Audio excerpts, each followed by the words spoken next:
Okay, Sri, thank you very much for joining us today. I appreciate it. If you could start, just tell us a little bit about yourself and how you first got into agriculture. So I'm not an ag guy. My wife actually moved to Nebraska, and she actually went to the school in Nebraska, and then I moved to Nebraska for her, and then I joined this irrigation company. Then I, of course, moved across the ladders, and then I was given the opportunity to go around and see if there's any opportunity for pivots in the emerging markets, and that's when I started to basically get into the details. And then I started to basically I worked with dealers. We created pricing models for the dealers, and then I worked with multiple farmers across the world, and I realized that there's a lot of need to it, and then I moved it. But prior to that, I'm a electrical engineer turned physics major, of course, and I worked in the IT industry for a little bit. Worked for a lot of boutique consulting firms as a management consultant, and then turned to be an entrepreneur. That's awesome. So if you could talk to us about how Agrirain started, right? Where did you get the first idea? Was there a eureka moment or kind of a gradual realization about the market need? So because pivots are for large-scale farming, so I was given the opportunity to go around and see the farms. And when we look at the farmers, they're all small, and it's a lot of social engineering. There's a lot of infrastructure management. It becomes very difficult to kind of get these solutions that we have in West to the East, and it's not replicable. It's not 1:1. So that's when I got an opportunity to kind of see if we are able to basically do something as a service, because the whole world was moving as a service.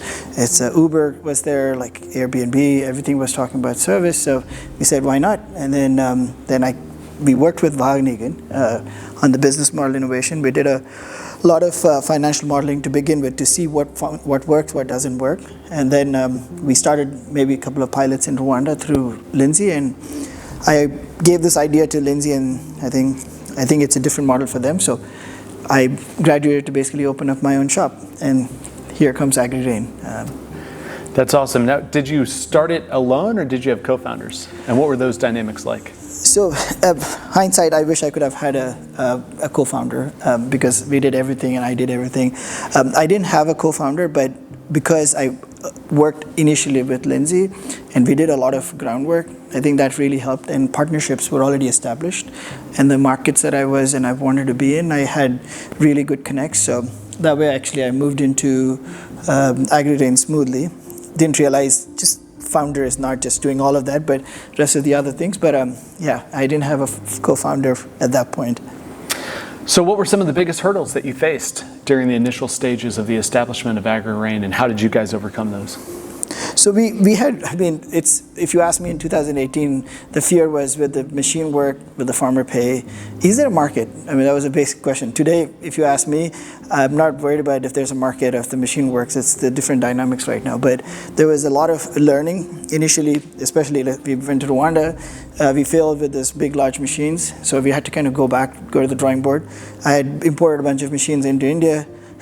All the chassis were broken. They were literally like broken into half, and so there was like a lot of technical details that we had to go back and configure. And so thanks to our partners in Italy that basically helped us kind of develop a product, and that was one of the issues that we had. And then later part, of course, it was we had to kind of see how can we pay for these assets, because these assets are not inexpensive, they're expensive. So we had to kind of raise funds. So initially we had a pretty good help with a lot of angels, but later part we realized that funding was basically becoming difficult. So bootstrapping, trying to find creative financing methods. Many of those is basically that we've discussed during the course of this learning. But yeah, I think those were the difficulties that we faced: funding, infrastructure, market development, and understanding the customer itself. Sure. So can you describe for us how you selected the initial locations for your early scale pilot rollouts of the service? It's interesting. So so we started in India and also in Rwanda. Rwanda being very accessible because I was traveling quite a bit, and I think the farmers are very encouraging, and there's also cooperative structures that are established. So we initially went there, but in India, so there's a story we say that if you succeed in India, you can succeed anywhere in the world, because every intricacy that you have, there's so many agroclimatic conditions.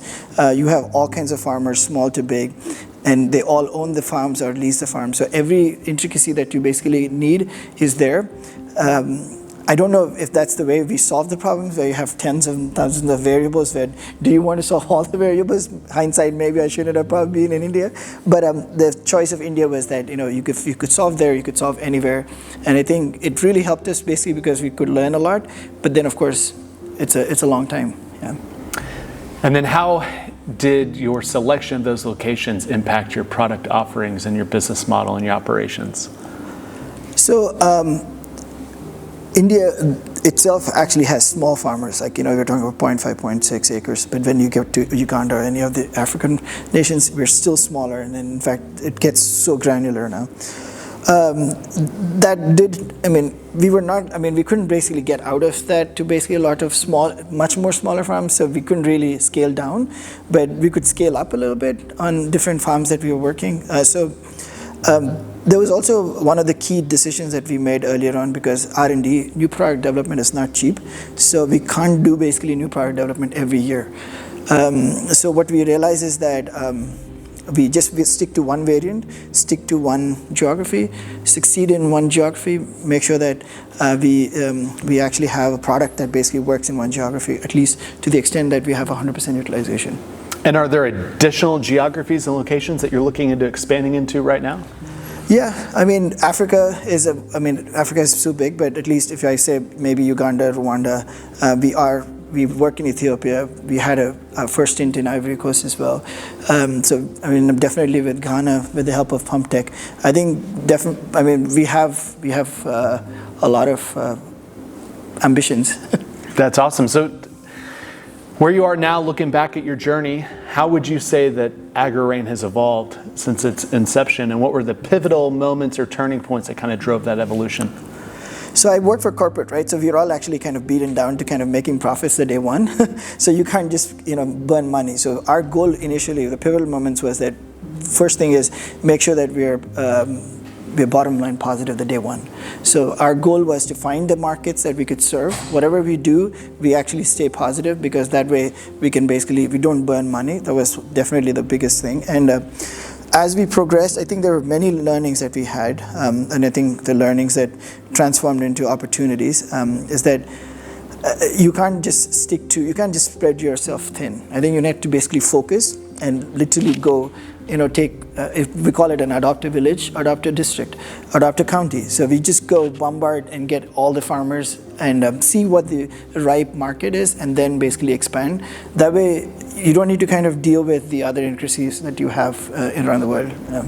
That's great. Any surprising successes or failures that you could share with us, and how they shaped the business along your way? So the bunch of failures I could start with, because that's the most important one. Definitely, I'll tell you, success for us is initial funding. We got literally in the 6th month that I was in, I had my angel investor write a big check. And then, of course, after that, we basically had an opportunities there. The biggest failure that I feel is COVID. COVID really hit us hard. We were growing really good in 2019. And then 2020, just everything went well, because we are the boots on ground. And all of the entrepreneurs didn't want to go out. And so that's basically one of the key reasons that we feel where we are right now is because of the COVID.